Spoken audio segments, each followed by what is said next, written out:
través de mis errores conocí la humildad, haciendo un pacto con el cielo. Yo soy el documentalista.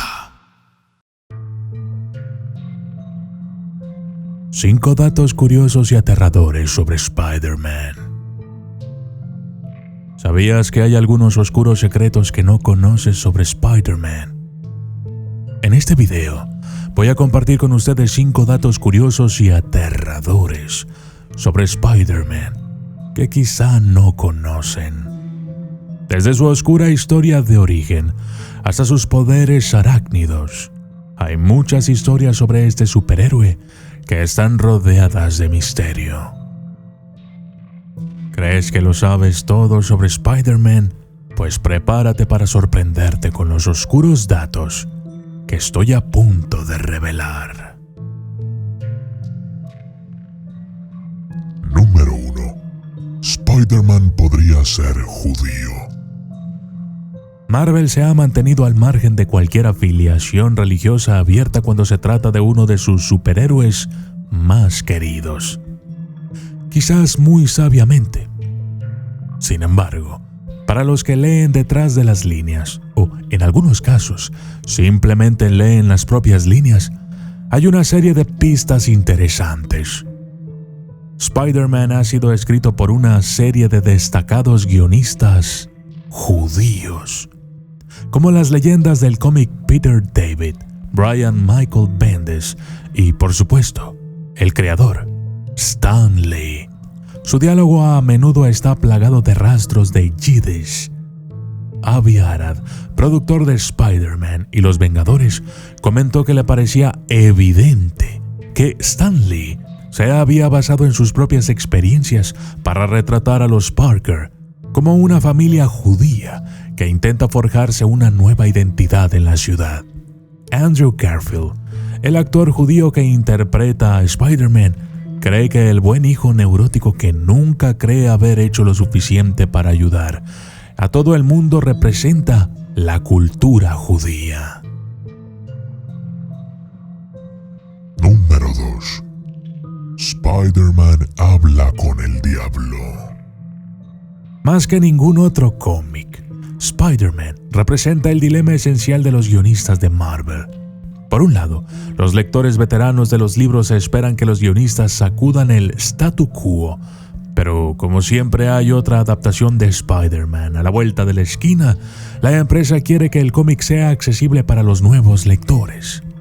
Por ese motivo, las historias de Spider-Man han pulsado el proverbial botón de reinicio en constantes ocasiones. El ejemplo más atroz de esto es la infame historia Un Día Más.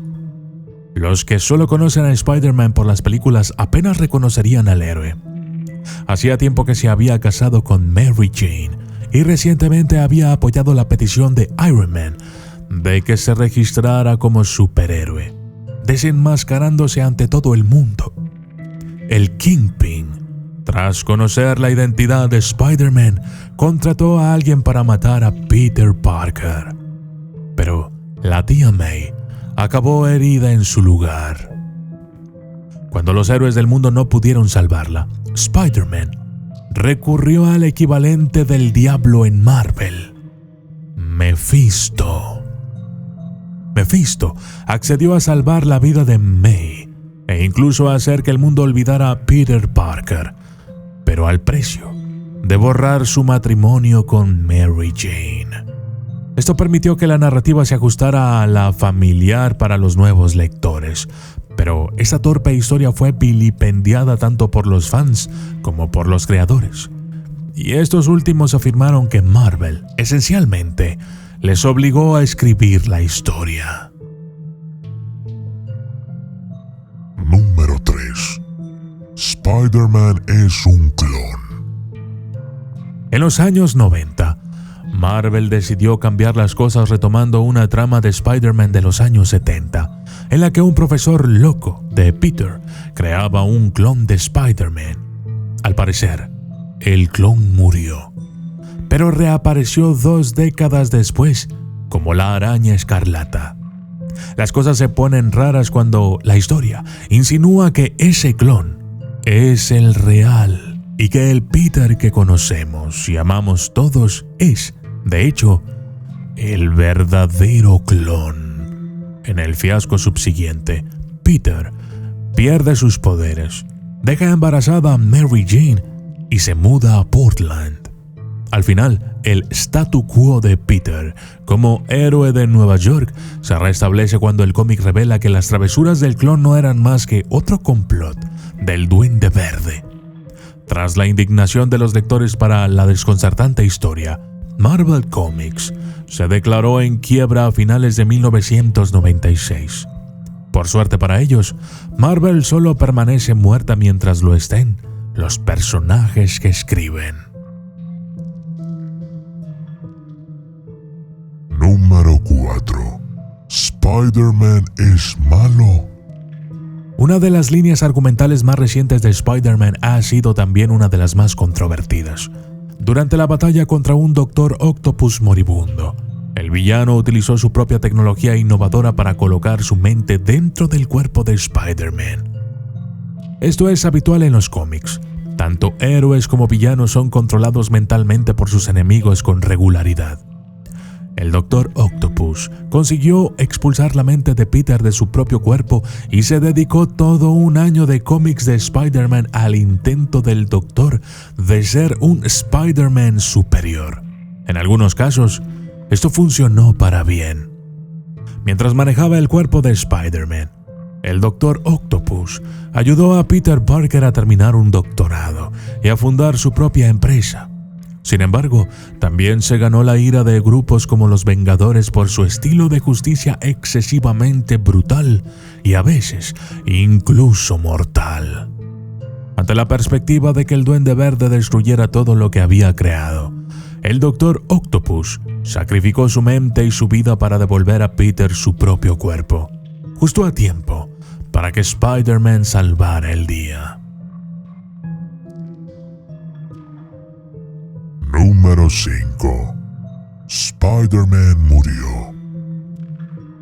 A finales de los 90, tras recuperarse de aquel fiasco del clon y su posterior roce con la bancarrota, Marvel ideó una solución bastante ingeniosa a su problema de atender a lectores tanto antiguos como nuevos. Crearon un universo de cómics nuevo, los Ultimates, que modernizó a estos personajes y reinició sus historias. Para los lectores veteranos que deseaban leer sobre Peter Parker, que había sido Spider-Man desde los 15 años, estaban los cómics normales. Para los que querían historias nuevas de un Spider-Man adolescente, estaba Ultimate Spider-Man. De hecho, la primera película de Spider-Man se basó en gran medida en los cómics de Ultimate Spider-Man, y las películas actuales de Marvel se basan en el mismo universo. Lo mejor de estos cómics son los riesgos creativos que podían asumir los guionistas, sabiendo que el universo Marvel normal no se vería afectado. Tras luchar por última vez contra el Duende Verde, Peter muere a causa de sus heridas y su identidad es revelada al público. La escena más conmovedora de esta historia tiene lugar cuando Tony Stark, de Iron Man, que había estado entrenando a Spider-Man, lleva a la tía May al funeral. Ella expresa su deseo de que sea un servicio pequeño, pero un Stark compungido le muestra a los miles de neoyorquinos que acudieron a honrar la muerte de Spider-Man. Yo soy el documentalista y esto fue 5 datos curiosos y aterradores sobre Spider-Man.